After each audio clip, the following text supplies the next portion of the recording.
There are quiet moments in life, often at the edge of night, when the world slows down, where silence doesn't feel so peaceful anymore.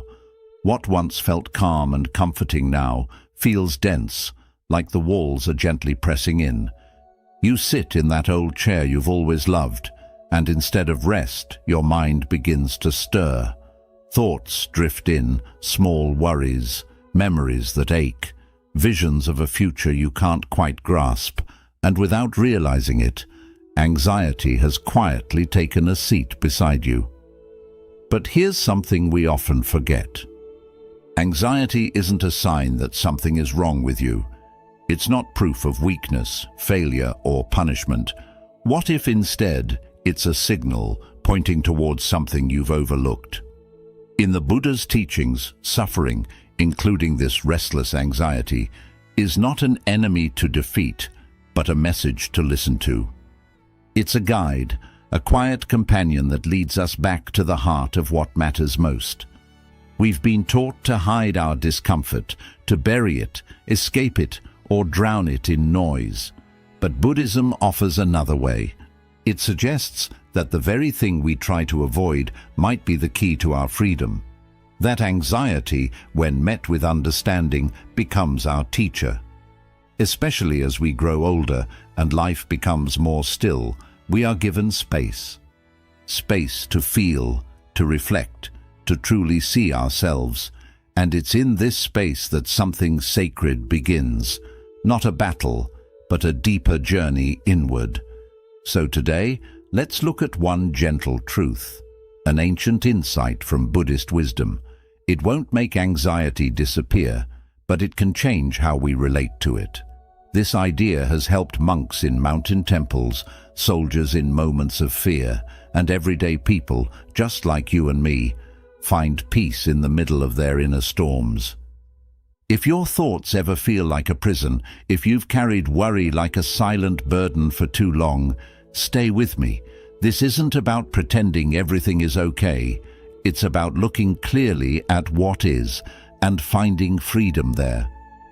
Because you are not broken, you are not alone. You are simply being invited to see your anxiety in a new way. Let's begin by turning toward it, not away. By sitting with it gently and seeing what it has to teach us. 1. The root of anxiety. Attachment and aversion. Anxiety doesn't just appear out of nowhere. It has roots, quiet, deep, and often unseen. In Buddhist wisdom, these roots have two names: attachment and aversion. These aren't just concepts, they're habits of the heart. As we go through life, especially as we grow older, these habits become more noticeable. Attachment is the part of the mind that clings tightly. It holds on to the things we love, our routines, the people close to us, our sense of control, and the comfort of the familiar. And when change comes, as it always does, this grasping turns into fear. A quiet voice says, "Please, don't take this away." Then there's aversion, the urge to push away what we don't like. Pain, sickness, loneliness, even the natural process of aging. We try to resist these things, hoping that by pushing hard enough, we can keep them at a distance. But both holding on and pushing away are exhausting, and more than that, they don't work. The Buddha taught that anything that arises will also pass away. Everything changes. Our bodies, our relationships, even the emotions we think will never end. It's our refusal to accept this truth that feeds anxiety. Let me share a story. A friend of mine, Tom, was a retired Navy veteran. Every morning at 6 a.m., he walked the lake trail near his home. It was part of his rhythm, his way of staying grounded. But after a hip injury, he had to stop. It wasn't just a routine he lost. It felt like he'd lost a part of who he was. His anxiety grew. Mornings became painful. The stillness reminded him of what he could no longer do. One day, over tea, I asked gently, "Tom, what are you holding on to?" He looked out the window and said quietly, the version of me that could still move freely. This is what the Buddha meant. Our suffering doesn't come from the changes themselves, but from how tightly we hold on to the way things used to be. When we cling to the past or reject the present, anxiety finds space to grow. It whispers, "You're losing control." But here's the truth that can set us free. We never truly had control to begin with. Just like the lotus that rises from muddy water, peace can bloom from acceptance. We don't need to keep life exactly the same. We only need to open our hands, to let go of the constant grasping and resisting, and allow life to be what it is. You are not your habits. You are not your youth. You are not your past. And when you begin to soften your grip on how things should be, on what you think you must have, something shifts. The weight of anxiety starts to lift. As the Dhammapada says, from attachment springs grief, from attachment springs fear, but one who is free from attachment knows neither grief nor fear. So ask yourself gently, what would happen if today, even just a little, you unclench the fists of the mind? Maybe peace isn't in getting back what was lost, but in welcoming what is here, now, too. The thought that frees you. This, too, is just a thought. There comes a moment in life, maybe during a quiet night or in the middle of a busy day, when a thought slips in without warning and settles heavy on the heart. It might whisper, "Something's wrong," or shout, "What if this never gets better?" And before we even notice, we're not here in the present anymore. We're lost inside that thought, caught in a world made of fear and tension. But the Buddha offered a gentle truth, simple but powerful. This, too, is just a thought. Let that sink in. Not every thought we have is true. Not every thought deserves our trust. Some come from old fears. Some are patterns we've carried for years. Others are just the mind doing what it always does, trying to protect, trying to prepare. But a thought, even a strong one, is not a fact. It's just a cloud passing through the sky of the mind. There's a saying from a wise monk, "Don't believe everything you think." Even the thoughts that feel urgent and serious are often just ripples on the surface. When we learn to watch them without grabbing hold, we begin to feel something surprising. Space, calm, clarity. So much of anxiety starts with just one thought, and that thought grows only when we treat it as truth, without question. Let me tell you about Marlene, a 76-year-old woman adjusting to life after her husband passed. She lived alone, and in the quiet, fears started creeping in. What if I fall? What if I forget something important? What if I lose my memory? These fears weren't impossible, but they weren't happening. They were just thoughts, arriving with a racing heart and a restless mind. Marlene began attending mindfulness classes at her local senior center. One day, her teacher asked the group to write down this sentence: "This thought is not me, it is just a thought." At first it seemed silly, but Marlene started using it. Each time fear visited, she whispered the sentence. Slowly, like a knot loosening, her anxiety began to soften. In Buddhism, this practice is called non-identification, the ability to see thoughts for what they are, temporary movements in the mind, not the truth of who we are. Your thoughts are not you. They come and go, like wind moving through trees. Some are helpful, many are not. But none of them define your true self. The practice isn't to fight anxious thoughts or feel bad for having them. The practice is to notice them, to gently say, "Ah, there you are, thought, I see you. But you are not reality, and you are not in control." This may seem small, but it changes everything. You shift from being inside the storm to quietly standing beside it. As the great teacher Ajahn Chah once said, "If you let go a little, you'll have a little peace. If you let go a lot, you'll have a lot of peace. If you let go completely, you'll be free." So next time anxiety rises, try this. Take a breath, soften your heart, and say gently, "This too is just a thought." No resistance, no panic. Just a moment of truth in the middle of the noise. 3. Mindfulness, anchoring in the present moment. Anxiety often starts in small ways: a slight unease while sipping tea, a tightness in the chest while folding clothes, or a nagging feeling that something isn't quite right, though nothing has happened. For many older adults, especially those who live alone or follow quieter routines, this subtle anxiety can slip in like a chill breeze under the door. It's not loud, but it lingers, pulling the mind away from the peace of the present moment into the shadows of past regrets or future worries. But there's a way back. Mindfulness, as taught in Buddhist tradition, offers a path back to the now, back to our bodies, our breath, and to the only place where true peace lives, right here, right now. Mindfulness isn't about clearing the mind or forcing stillness. It's about noticing, gently, lovingly, the sensations in your body, the rhythm of your breath, and the ebb and flow of your thoughts.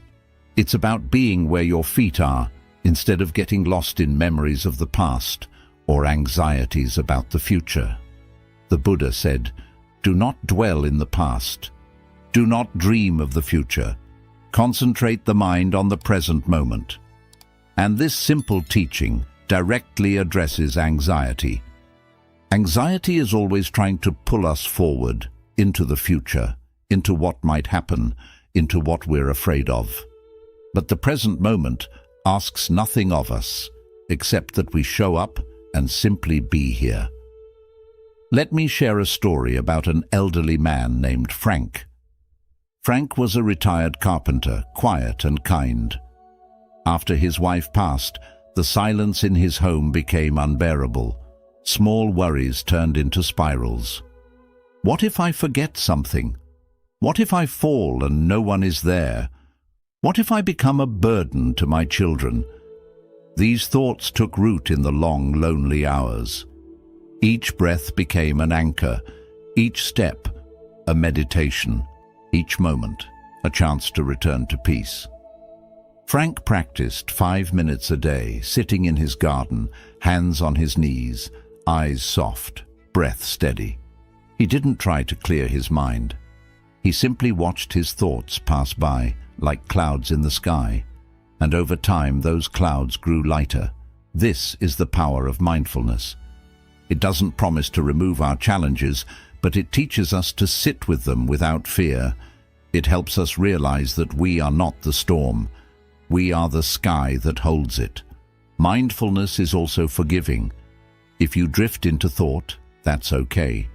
The moment you notice, you've already returned. That noticing is the practice. That return is the victory. So, if anxiety visits during the quiet of your day, offer it no fight. Instead, offer your breath. Ground yourself in what you can feel, your feet on the floor, the warmth of sunlight on your skin, the rhythm of your inhale and exhale. This isn't about denial or escape. It's about a sacred act of coming back to yourself. As Zen master Thich Nhat Hanh reminds us, feelings come and go like clouds in a windy sky. Conscious breathing is my anchor. Try it now. Take a deep breath. Feel it pass through your nose. Feel your chest rise. And as you exhale, gently say to yourself, "I am here, and here is enough." 4. Compassion. The kindness that softens anxiety. There's a voice that often accompanies anxiety, but it's not the voice of the world around us. It's the voice we carry within. The inner critic whispering, "Why are you like this? You should be stronger. You're a burden." Over time, that voice chips away at our spirit, not just with fear, but with shame. In Buddhist teachings, there's a gentle yet powerful antidote to this: compassion, and not just for others, but for ourselves, especially for ourselves. Many older adults grew up in times when emotional needs were overlooked, when resilience meant hiding pain, and when self-sacrifice was considered noble. You took care of others, children, partners, aging parents, while quietly pushing your pain and needs aside. Now perhaps, as life slows down and there's more space to feel, everything you've suppressed rushes in. Anxiety, guilt, grief, regret. But here's the wisdom. Buddhism offers, peace doesn't come from perfection, it comes through tenderness. The Buddha said you, yourself, as much as anybody in the entire universe, deserve your love and affection. These words aren't indulgent, they are a lifeline.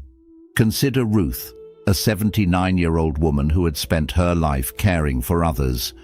A nurse by profession and a mother by nature, Ruth had always been the strong one, the reliable one. But after retirement and the loss of her sister, Ruth began to experience waves of anxiety.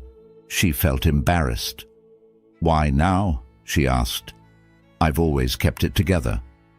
During a mindfulness retreat at a local community center, a Buddhist teacher invited everyone to place their hands on their hearts and silently repeat the phrase, "May I be kind to myself in this moment.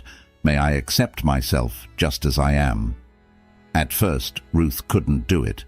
Her chest tightened and tears welled up. It felt foreign, even selfish. But the teacher gently reminded her, self-compassion isn't about ego. It's about softening. It's about not turning away from your own pain. That moment marked the beginning of Ruth's healing, not because her anxiety vanished, but because she stopped fighting it alone. She began writing letters to herself, forgiving the parts of her that were too tired to keep going, too overwhelmed to explain, too hurt to reach out. Slowly, she started to feel whole again.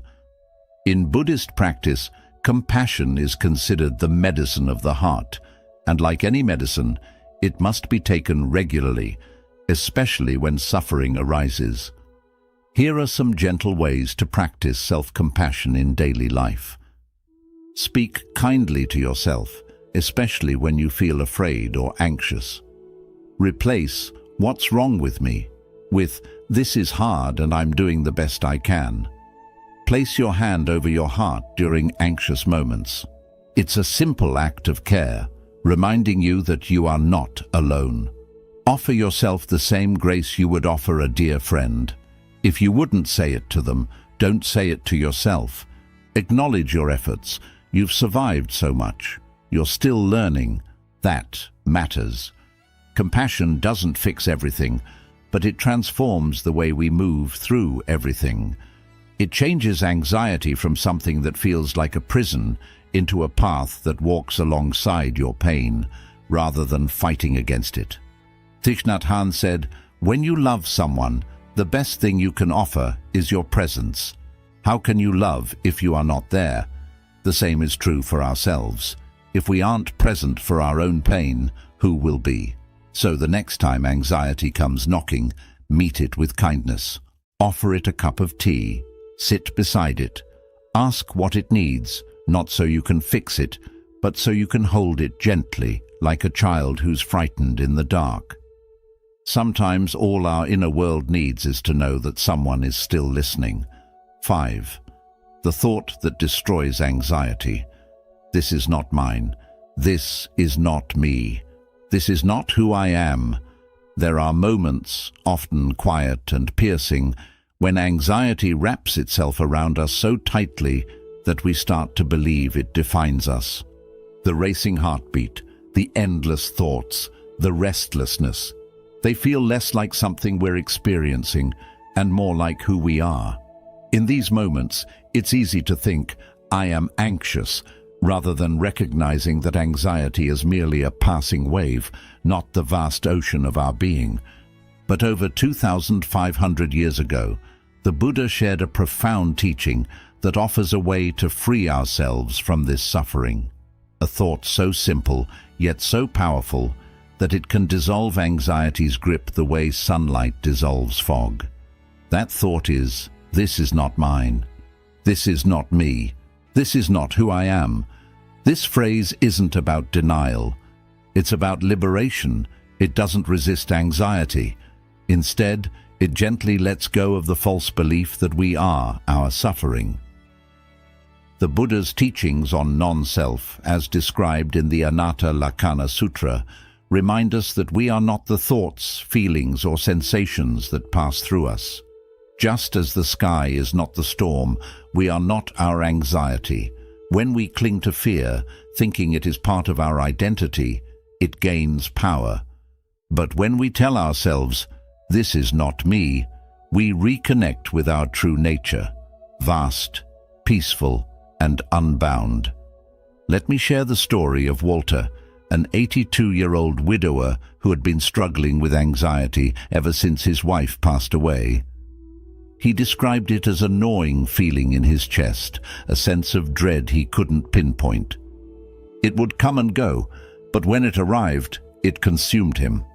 "It feels like I'm disappearing into the fear," he once said. One afternoon at a local mindfulness group, the instructor led a meditation based on the Buddha's teaching of non-identification.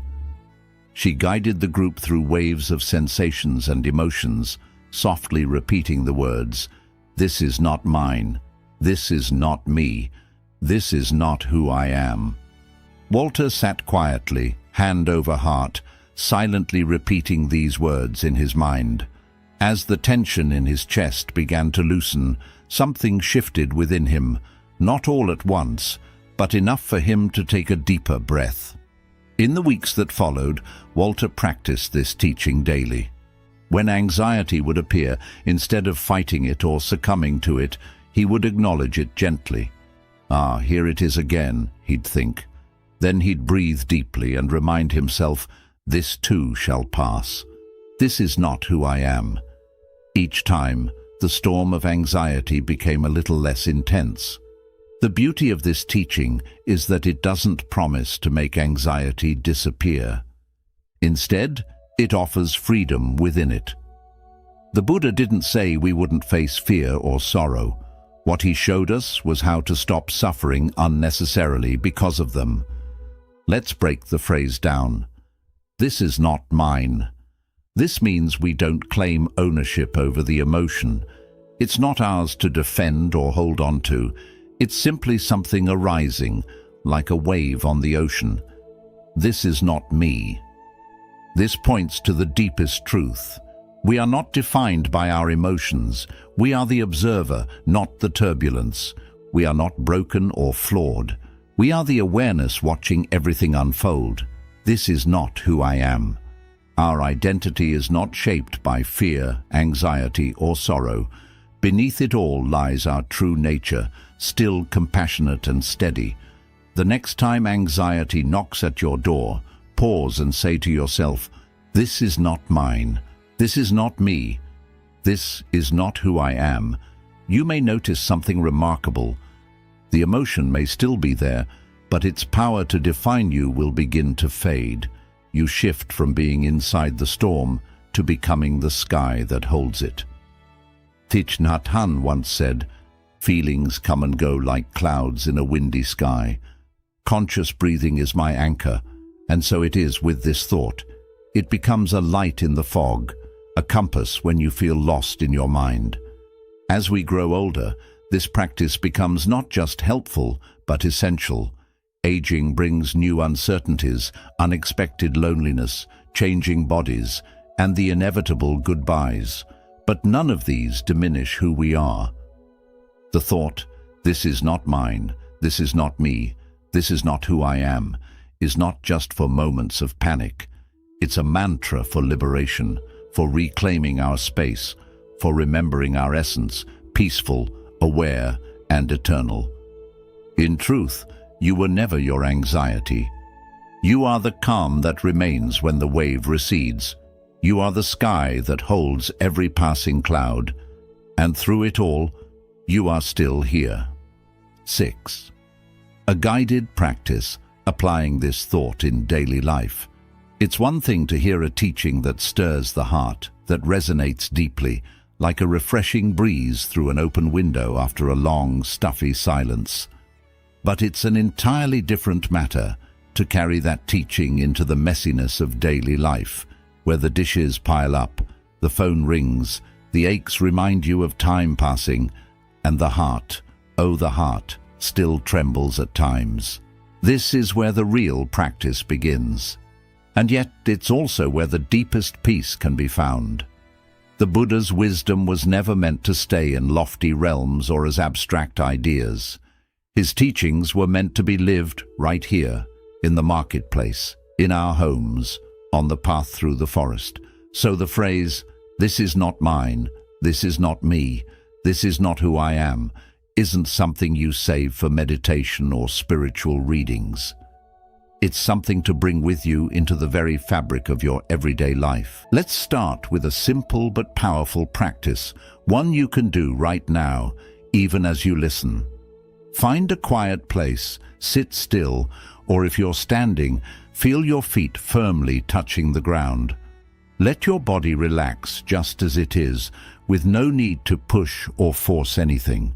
Take a slow breath in, then gently breathe out. Let your breath feel like a soft hand, calming and grounding you. Now, think about something that has been making you anxious. It might be something small, like a nagging worry, or something bigger, a choice, a regret, or a conversation that keeps repeating in your mind. Don't judge it, just hold it gently in your awareness, like a stone resting in your palm. As you stay with this feeling, quietly say, either out loud or silently in your heart, "This is not mine." Pause, let that settle, then say, "This is not me." Pause again and notice the space starting to grow between you and the emotion. Remind yourself, "This is not who I am," and breathe. With each time you say it, feel the grip slowly loosening. Maybe just a little at first, maybe more as you continue. You're not rejecting the emotion, you're simply observing it without owning it, without becoming it. Now imagine your breath as a breeze moving through an open house. It flows through the room of your worry, gently clearing the air, not forcing anything out, just creating space. The walls of the house stay strong and steady. That house is you, steady, grounded, complete. The anxious thought is only a visitor. It may stay for a while, but it doesn't live there, and it doesn't have the keys. This is the power of the practice. Now, let's look at where you can bring this into your daily life. Because the truth is, you don't need to be sitting on a meditation cushion or at a retreat to find peace within. You need it at 3 a.m., when you wake up with heaviness in your chest. You need it when your grown child hasn't called in weeks, and you start wondering if you did something wrong. You need it when the ache in your joints reminds you that time is passing and not everything is in your control. In those moments, don't aim for perfection, reach for presence. Breathe in and softly say, "This is not mine." Breathe out, "This is not me." Breathe once more, "This is not who I am." Then gently return to whatever is in front of you. Maybe it's washing the dishes, folding clothes, petting your dog, or simply listening to the wind moving through the trees outside your window. In this way, the practice becomes part of your day. It's not something separate, it's how you move through life. And here's the beautiful part. The more you do this, the more your nervous system begins to understand that you are safe now. You're no longer stuck in the past. You're not drowning in what-ifs. You're here, breathing, alive, and whole. Thich Nhat Hanh once wrote, "The present moment is filled with joy and happiness. If you are attentive, you will see it." This simple phrase, "This is not mine, this is not me, this is not who I am," becomes a bridge that brings you back to that joy. It's a gentle reminder that the real you has never been broken by fear. So the next time anxiety appears, don't run from it and don't push it away. Welcome it like a visitor you no longer fear. Offer it a seat, meet its gaze, and gently remind both yourself and the feeling, this is not who I am. Because the truth is, who you really are is the stillness beneath the storm, the space within the noise, and above all, love. Always love, holding everything together. If you've stayed with me this long, quietly listening, heart open, maybe even a little softened by this journey, then I invite you to pause here and simply breathe. What you've heard today isn't just a teaching, it's a doorway, a gentle hand on your shoulder, reminding you that anxiety is not a failure. It's not a sign that something is wrong with you. In many ways, it's a sacred call, a call to look deeper, to let go of what was never yours to carry, and to return home to yourself. The Buddha never promised a life without storms, but he offered something even more powerful, the tools to stay steady in the middle of them. And one of the most transformative tools is this simple thought: this is not mine, this is not me, this is not who I am. Repeat it as often as you need. When silence feels heavy, when the night stretches long, or when your chest tightens with worry. Say it softly, with kindness, not as resistance, but as a healing touch. And maybe, just maybe, as you keep practicing, you'll begin to see anxiety not as an enemy, but as a teacher. Not something to fear or escape, but something that shows you your strength, your resilience, and your beautiful ability to return again and again to peace. So I leave you with this question, dear friend. What might your life become if you stopped holding on to what no longer serves you and started listening to what brings you home? If this message touched your heart, feel free to share your thoughts in the comments. Your voice, your story, might be the light someone else needs tonight. And if you'd like more reflections like this, rooted in Buddhist wisdom and spoken directly to the soul, don't forget to subscribe to our channel. You'll always be welcome here. Until next time, breathe deeply, walk gently, and remember, who you truly are has never been broken, only waiting to be remembered.